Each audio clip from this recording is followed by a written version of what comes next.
Hello guys, চলে এলাম আবার একটা মিনি ব্লগ নিয়ে।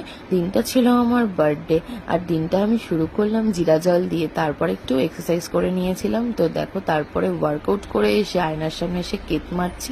তার কিছুক্ষণ পর আমি ব্রেকফাস্ট নিয়ে বসে পড়েছি। ব্রেকফাস্টে ছিল রুটি, আলুর তরকারি অ্যান্ড স্যালাড। দেন স্নান করতে চলে গিয়েছিলাম। স্নান করে এসে বাবাকে মিষ্টি আর মালা দিয়ে নমস্কার করলাম, কারণ বাবা ছাড়া আমার বার্থডেটা সত্যি অসম্পূর্ণ। কারণ এই দিনটা আমার বাবার কথা খুবই মনে পড়ে। আর দেখো, এইদিকে আমার মা রাইসটা রেডি করছে আর আমাকে প্লেটে করে সমস্ত রকম খাবার সাজিয়ে দিচ্ছে। এই দেখো, দিস ইজ ফাইনাল লুক। কি সুন্দর করে সবটা সাজিয়ে দিয়েছে। দেন আমি খেয়ে নিয়েছিলাম। তো হঠাৎ করে আমার একটা কল এলো, দেখলাম নাইকার পার্সেল এসেছে। তো ওটা নেওয়ার জন্যই ছুটলাম। এসে দেখো, আমি পার্সেলটা খুলতে বসে পড়েছি। সন্ধ্যাবেলা একটু রেডি হয়ে নিয়েছিলাম, কিছু জিনিসও আনার ছিল।